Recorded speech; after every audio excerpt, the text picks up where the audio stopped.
कहानी की शुरुआत होती है एक सुनसान हाईवे के टोल बूथ से, जहां एक ट्रक ड्राइवर अपनी गाड़ी रोकता है और तभी वहां हेलमेट सूट्स पहने कुछ लोग उस पूरे इलाके को सैनिटाइज करते हुए दिखाई देते हैं, जिससे साफ इशारा मिलता है कि कुछ तो गड़बड़ है। वो ड्राइवर फ्रस्ट्रेशन में अपनी गाड़ी आगे बढ़ाता है और तभी सड़क पर अचानक एक हिरण आकर उसकी गाड़ी के सामने आ जाता है, जिससे गाड़ी का जोरदार एक्सीडेंट होता है और वो हिरण वही सड़क पर बेजान होकर गिर जाता है। ड्राइवर गाड़ी से उतरकर उस मरे हुए हिरण को देखता है और बिना किसी परवाह के अपनी गाड़ी लेकर आगे बढ़ जाता है, लेकिन तभी पता चलता है कि वो मरा हुआ हिरण अभी जिंदा है। उसकी हड्डियां अजीब तरीके से कड़कड़ाती है, उसकी आंखें पूरी तरह सफेद और बेजान हो जाती है और वो मरा हुआ हिरण वापस अपने पैरों पर खड़ा हो जाता है, जो कि इस पूरी तबाही की पहली खौफनाक झलक थी। इसके बाद कहानी आती है हमारे मेन कैरेक्टर सकू पर, जो सोल शहर में रहता है और एक बेहद स्वार्थी फंड मैनेजर है और अपनी नौकरी में इतना मसरूफ रहता है कि उसके पास अपनी बेटी सुवान के लिए बिल्कुल भी वक्त नहीं है।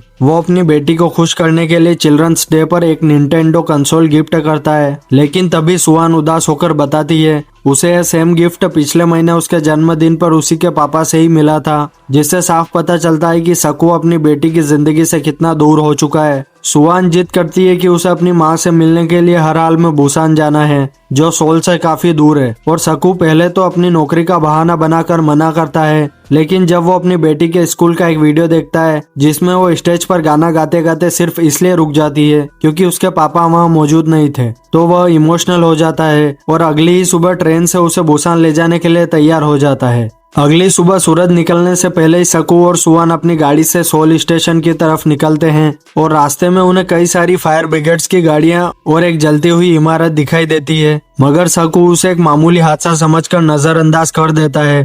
वे दोनों स्टेशन पहुंचते हैं और ट्रेन के अंदर बैठ जाते हैं, जहां पर कई तरह के पैसेंजर्स होते हैं, जैसे एक घमंडी बिजनेसमैन योन सक, एक ताकतवर आदमी सांग हवा और उसकी pregnant wife song Kyung, high school baseball team का मेन प्लेयर योंगुक और उसकी चीयर लीडर दोस्त जिन ही। लेकिन जब ट्रेन चलने ही वाली होती है तभी एक लड़की अचानक से बिना सिक्योरिटी गार्ड को पता चले ट्रेन में घुस जाती है, जो ट्रेन के अंदर बहुत अजीब हरकतें कर रही होती है और प्लेटफॉर्म पर भी कुछ लोग अजीब हरकतें कर रहे होते हैं। लेकिन जैसे ही ट्रेन चालू होती है सुवान अंदर से देखती है कि सिक्योरिटी गार्ड के ऊपर अचानक से किसी ने हमला किया है, मगर वो समझ नहीं पाती कि असल में वहाँ हुआ क्या है। ट्रेन अपनी रफ्तार पकड़ चुकी होती है, तभी एक मेल ट्रेन अटेंडेंट को घमंडी बिजनेसमैन कहता है कि जेंट्स टॉयलेट में एक पागल आदमी घुस गया है। वो दोनों जाकर देखते हैं तो वहाँ एक होमलेस आदमी होता है जो बार बार कहता है कि सब मर गए। उधर वो घायल लड़की कोच नंबर 11 के वॉशरूम के पास दर्द से तड़प रही होती है, जिसे देखकर एक फीमेल ट्रेन अटेंडेंट उसकी मदद के लिए आगे बढ़ती है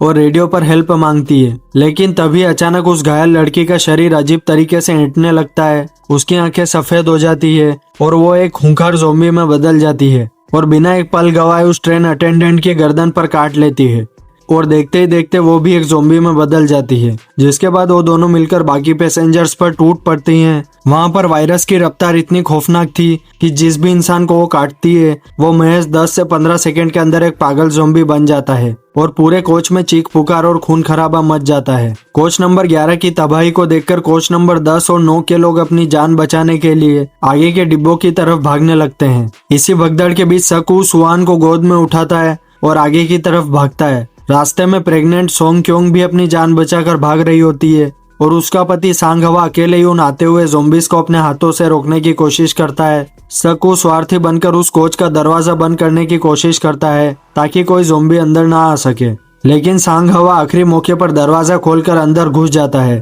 तभी सारे ज़ॉम्बीज आकर उस कांच के दरवाजे पर अपना सिर पटकने लगते हैं, लेकिन यहाँ सांग हवा और सोंग क्योंग एक बात नोटिस करते हैं कि ये ज़ॉम्बीज कांच के पार तो देख सकते हैं लेकिन उन्हें दरवाजा खोलना नहीं आता, और जैसे ही सोंग क्योंग उस कांच के दरवाजे पर पानी से अखबार चिपकाकर उसे ढक देती है वो ज़ॉम्बीज शांत हो जाते हैं, जिससे साफ हो जाता है कि ये ज़ॉम्बीज सिर्फ देखकर और सुनकर ही हमला करते हैं। ट्रेन के अंदर का माहौल अब पूरी तरह दहशत से भर चुका है। तभी ट्रेन के टीवी स्क्रीन पर लाइव न्यूज चलने लगती है जिसमें दिखाया जाता है कि पूरे साउथ कोरिया में हिंसक दंगे भड़क उठे हैं। इसी बीच ट्रेन का ड्राइवर अनाउंस करता है कि अगले स्टेशन पर ट्रेन नहीं रुकेगी क्योंकि वहां का माहौल पूरी तरह तबाह हो चुका है, और जब ट्रेन उस स्टेशन से गुजरती है तो पैसेंजर्स खिड़की से देखते हैं कि पूरे प्लेटफॉर्म पर खून के प्यासे ज़ॉम्बीज ने तबाही मचा रखी है।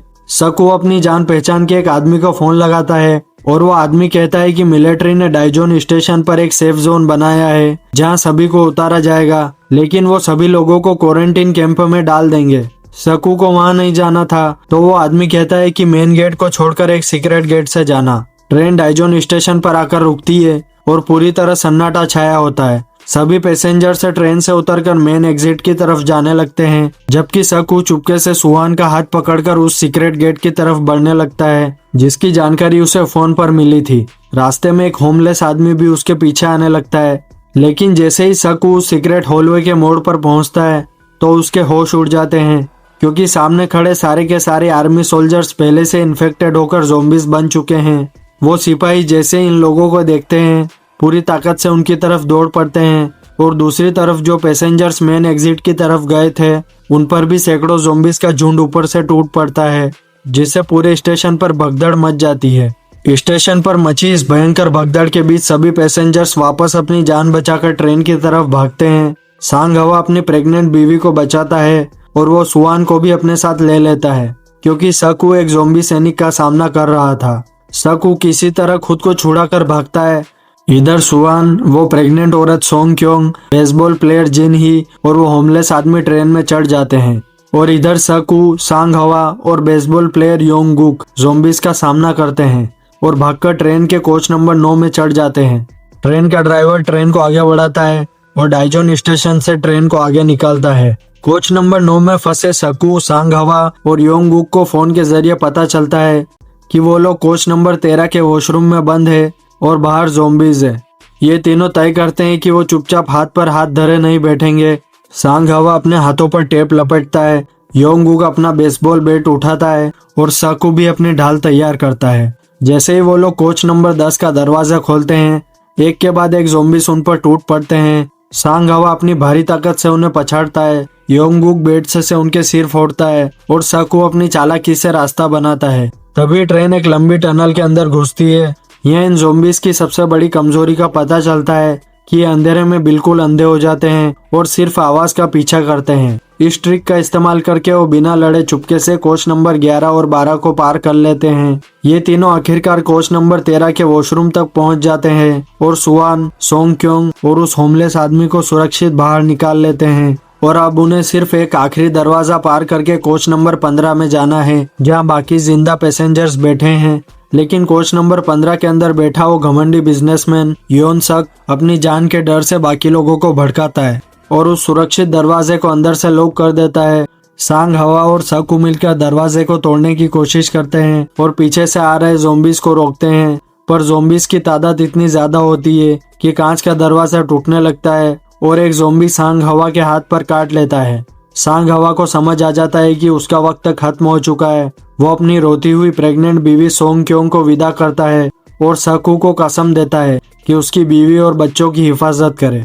सांग हवा अपनी बची हुई आखिरी ताकत से उस पूरे ज़ॉम्बीज के झुंड को अकेले रोके रखता है, और जब तक कि वो खुद एक ज़ॉम्बी नहीं बन जाता, सकू गुस्से में उस दरवाजे को लात मारकर तोड़ता है और अपनी टीम के साथ कोच नंबर 15 के अंदर घुस जाता है। कोच नंबर 15 के अंदर पहुंचते योन सक और उसके डरपोक साथी उन्हें बचाने के बजाय उन पर चिल्लाने लगते हैं कि ये लोग संक्रमित हो चुके हैं और इन्हें तुरंत इस डब्बे से बाहर निकाला जाए। वो रोती हुई सुआन और प्रेग्नेंट सोंग क्योंग की एक नहीं सुनते और सकू की पूरी टीम को धक्के मारकर कोच नंबर 15 और 16 के बीच कॉरिडोर में बाहर निकाल देते हैं और दरवाजा बंद कर देते हैं। इसी कोच नंबर 15 में एक बूढ़ी औरत बैठी थी, जिसकी बहन कोच नंबर 13 में ही मारी गई थी। वो बूढ़ी औरत योन सक की घटिया हरकत को देखकर पूरी तरह टूट जाती है और वो कोच नंबर 15 का वो कांच का दरवाजा खोल देती है, जिसके पीछे भूखे ज़ॉम्बीज खड़े थे। दरवाजा खुलते ही सारे ज़ॉम्बीज अंदर आ जाते हैं और योन सक और उसके साथियों पर टूट पड़ते हैं, जबकि योन सक किसी तरह एक ट्रेन अटेंडेंट को चारे की तरह इस्तेमाल करके वॉशरूम में छुप जाता है। ट्रेन अब डीगू स्टेशन पर पहुंचती है, जहां आगे का ट्रैक एक दूसरी जली हुई ट्रेन के मलबे से पूरी तरह ब्लॉक था, जिसकी वजह से ड्राइवर को इमरजेंसी ब्रेक लगाने पड़ते हैं। ड्राइवर बाहर उतरता है और पैसेंजर्स से बोलता है कि उन्हें ट्रेन छोड़कर आगे खड़ी एक दूसरी लोकोमोटिव इंजन में बैठना होगा, जो चालू हालत में है। सकू अपनी टीम के साथ बाहर उतरता है। इसी बीच वॉशरूम से किसी तरह योन सक भी बाहर आ जाता है और अपनी जान बचाने के लिए वो उस ट्रेन अटेंडेंट को ज़ॉम्बीज के सामने फेंक देता है। उसके बाद एक जलती हुई ट्रेन का डिब्बा हवा में उड़कर सकू और उसके साथ वालों के ऊपर गिरता है, जिससे वो सब मलबे के नीचे दब जाते हैं। फिर योंगुक और उसकी दोस्त जिनही की आंख खुलती है। वो दोनों दो ट्रेनों के बीच फंस जाते हैं। वो लोग ट्रेन का दरवाजा खोलने की कोशिश करते हैं, लेकिन तभी पीछे से योन सक आ जाता है। वो जिनही को ज़ॉम्बी के सामने धकेल देता है। जिनही को एक ज़ॉम्बी काट लेता है और उसका दोस्त योंगुक अपनी दोस्त को इस हालत में देखकर उसे छोड़कर जाने से मना कर देता है, जिसके बाद संक्रमित हुई जिनही खुद योंगुक को काट लेती है। इधर योन सक ट्रेन का दरवाजा तोड़कर बाहर आ जाता है।